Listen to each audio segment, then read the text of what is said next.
ओम नमो भगवान। सो कल तक हमने 7वां चैप्टर के पहले तक खत्म किया था, छठा chapter. From today will start 7th chapter, Trinavarta का उद्धार, अध्याय 7। जगत गुरु श्री प्रभुपाद की जय। भगवान श्री कृष्ण सदैव ही षड ऐश्वर्यों से ओतप्रोत रहते हैं। हमारा आज का पहला क्वेश्चन, षड ऐश्वर्य कौन कौन से हैं भगवान के? 6 ऐश्वर्य। दीपाली शर्मा माता जी, कुछ चल रहा है दिमाग? चलिए सिमरन माता जी बताइए। एक मिनट। जी माता जी। जी माता जी। हरे कृष्ण प्रभु जी, नाम Prabhu ji. Fame, beauty, wealth, knowledge, renunciation, strength. ये जैसे लगा कि मैंने मतलब घोल के पी गई है ये। बहुत अच्छा। Thank you so much, hands down. Hindi में इनके नाम है पूर्ण धन, बल, यश, ज्ञान, सौंदर्य, वैराग्य। भगवान विभिन्न पूर्ण शाश्वत अवतारों में प्रकट होते हैं। बद्ध जीवात्माओं को इन अवतारों में भगवान के दिव्य कार्यकलापों के विषय में सुनने का अवसर प्राप्त होता रहता है। भगवत गीता में कहा गया है कि जन्म कर्म च मे दिव्यम एवं यो वेत्ति तत्त्वतः। क्वेश्चन नंबर 2, इस श्लोक का मतलब क्या है?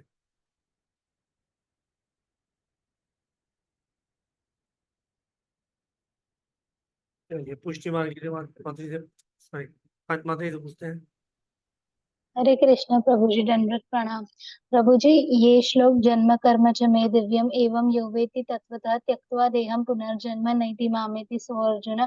इस श्लोक का मतलब ये है, भगवान श्री कृष्ण भगवान अर्जुन से ये कहना चाहते हैं कि मेरा जो जन्म है और मेरा जो कर्म है और मेरा जो जन्म है, मेरी सारी लीला जो है वो दिव्य है। और जो भी व्यक्ति, जो भी आत्मा इन सारे लीलाओं को पूर्णतः समझता है, वो इस भौतिक जगत में आपस धर्म वापस में जन्म। ललिता ललिता माता जी और शायद उनकी दादी को हमारा हरे कृष्ण, जय हो, धन्यवाद। यस, भगवान की लीलाएं तथा कार्यकलाप संसारिक नहीं है, वे भौतिक बोध से परे है, किंतु बद्ध जीव इन असाधारण कार्यकलापों के श्रवण से लाभान्वित हो सकता है। श्रवण एक कार्यकलाप श्रवण एक अवसर है जो भगवान का साहचर्य प्रदान करता है। उनके कार्यकलाप के श्रवण का अर्थ है दिव्य चेतना का विकास करना।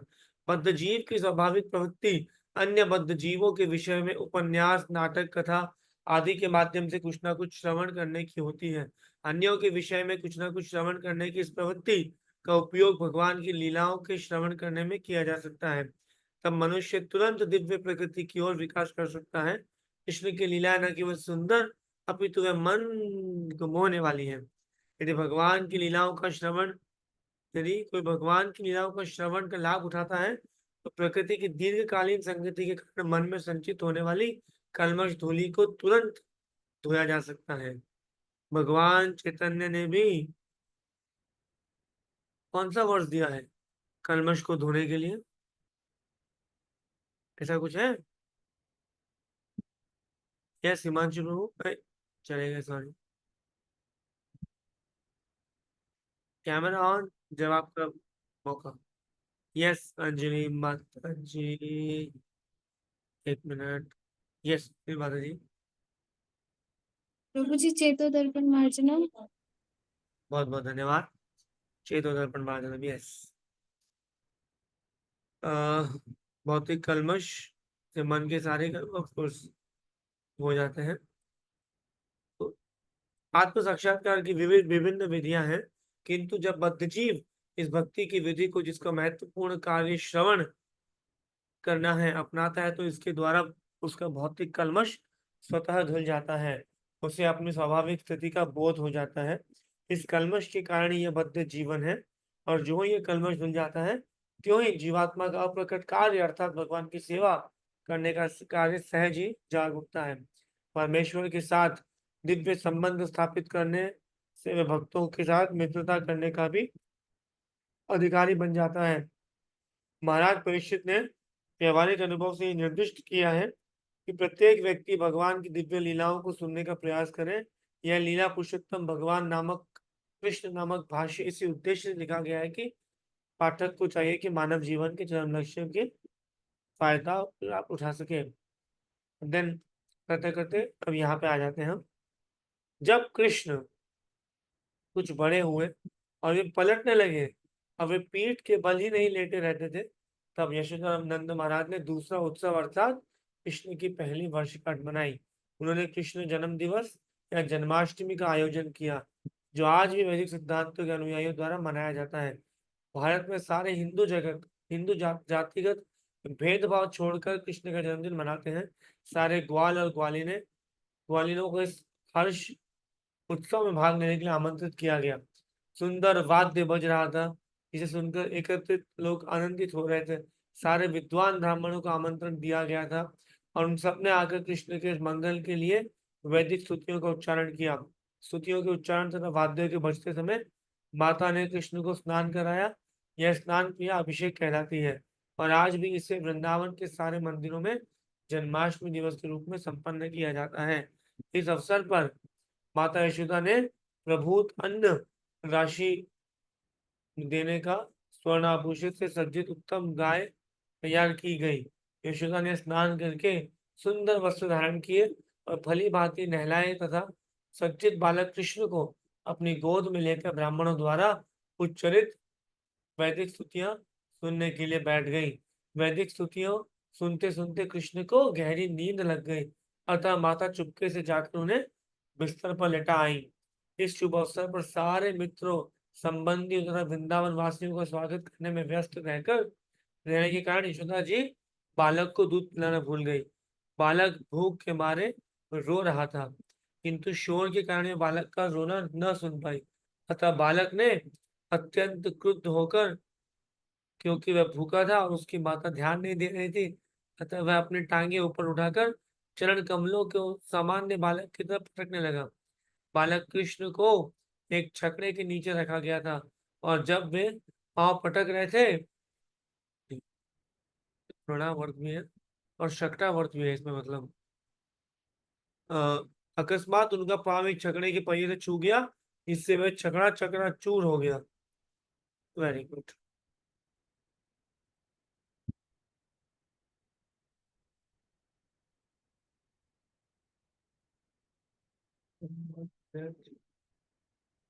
लोग करते रहते हैं।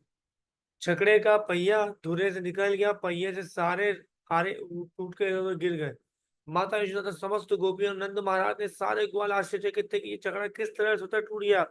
इस पावन उत्सव में उपस्थित सारे स्त्री और पुरुष छकड़े के चारों ओर एकत्रित होकर सुझाव दे रहे कि छकड़ा किस तरह टूटा होगा, किंतु कोई इसका कारण नहीं जान पाया। हाँ, कुछ छोटे छोटे बच्चों ने जिन नन्हे कृष्ण को खेलते रहने का काम सौंपा गया था, भीड़ को बताया कि पहिए में श्री कृष्ण के पांव लग जाने के कारण ऐसा हुआ। बालकों ने भीड़ को आश्वस्त किया। उन्होंने अपनी आंखों से देखा है कि वह सब कैसे हुआ और वे इसी पे बल दे रहे थे। कुछ लोग तो ध्यान से छोटे बच्चों का बयान सुन रहे थे, लेकिन दूसरों ने कहा, अरे आप इन बच्चों के कहने पर कैसे विश्वास कर सकते हैं। ग्वाले तथा ग्वालिने यह जान पाए कि सर्वशक्तिमान भगवान वहां बाल रूप में लेटे हुए थे और वे कुछ भी करने में समर्थ थे। संभव और असंभव दोनों ही उनके वश में था। जब इस तरह विवाद चल रहा था तो बालक कृष्ण रो पड़े। माता यशोदा ने बिना प्रतिवाद के बालक को गोद में उठा लिया और भूत प्रेत दूर करने के लिए वैदिक स्तुतियों का उच्चारण कराने के लिए विद्वान ब्राह्मणों को बुलावा भेजा। साथ ही बच्चे को दूध पिलाती रही। यदि बालक अपनी माता का दूध ठीक से पीता है तो समझा जाता है कि बच्चे को कोई खतरा नहीं है। तत्पश्चात समस्त बलिष्ठ ग्वालों ने टूटे छकड़े को ठीक किया और इधर उधर बिखरी वस्तुओं को पूर्ववत रख दिया।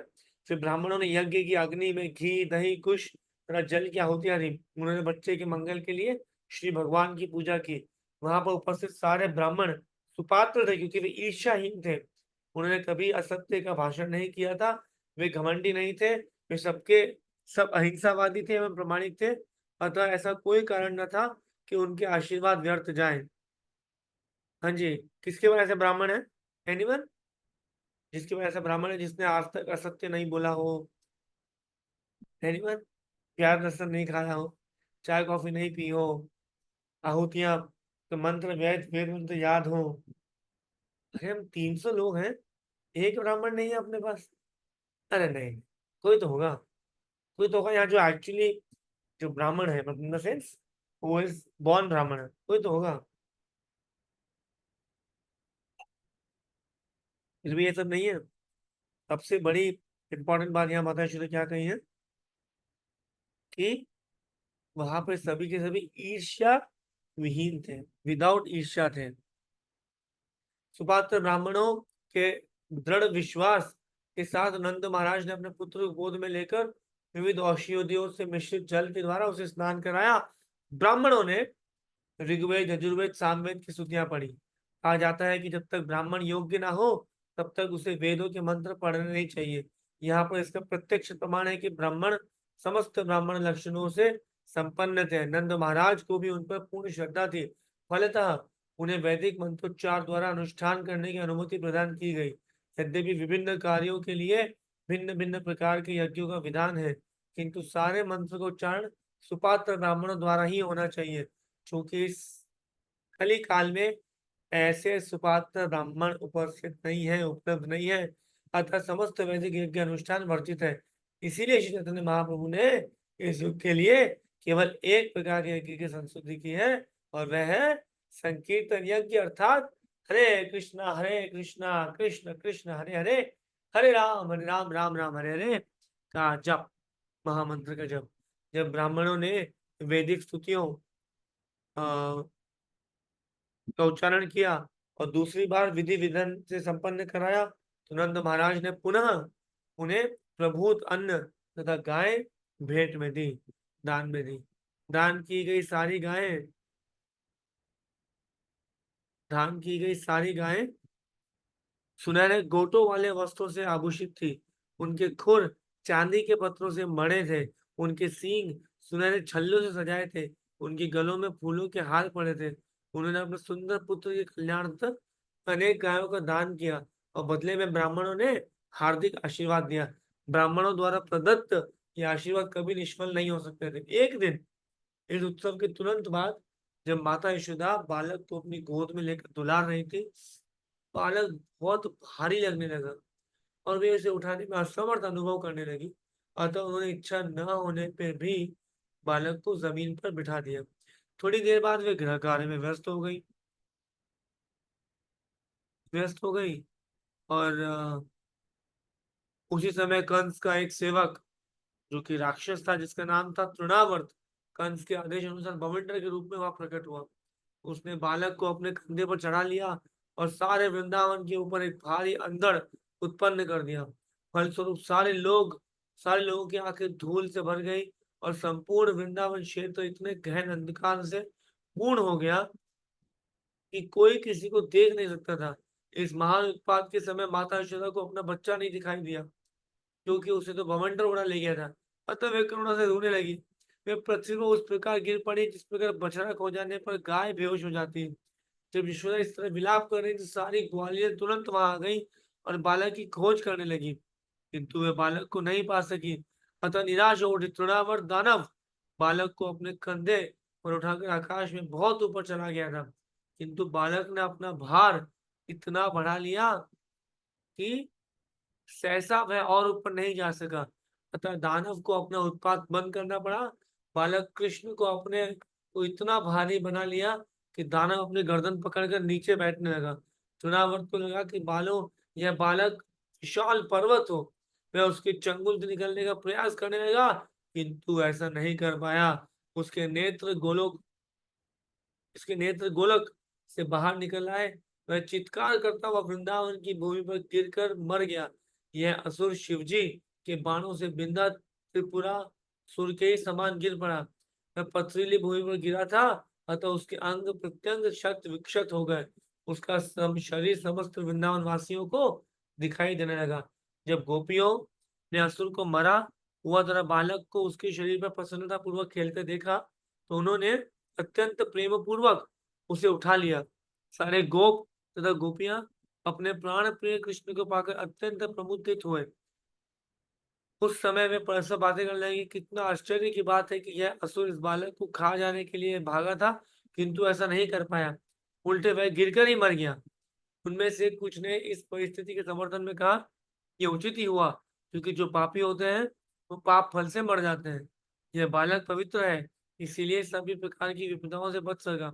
हमने भी पूर्व जन्म में अवश्य महान यज्ञ किए होंगे, भगवान की पूजा की होगी, प्रभु संपत्ति का दान दिया होगा और जनता का उपकार किया होगा। ऐसे पुण्य कर्मों के फलस्वरूप ये बालक इस संकट से बच सका।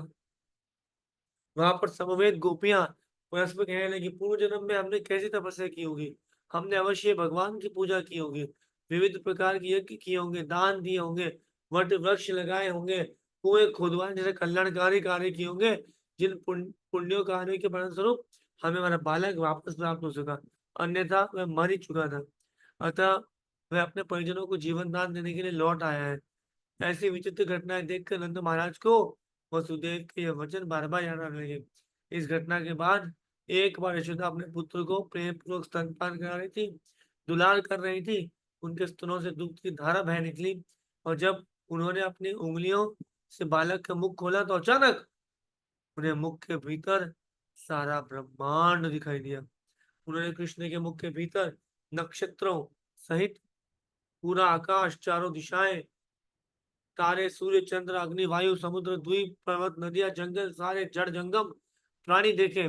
यह देखकर माता यशोदा का दिल धड़कने लगा और वे अपने आप बदबुदा, यह कैसा विचित्र विचित्र है, ये कितना विचित्र, ये कुछ भी व्यक्त न कर पाई।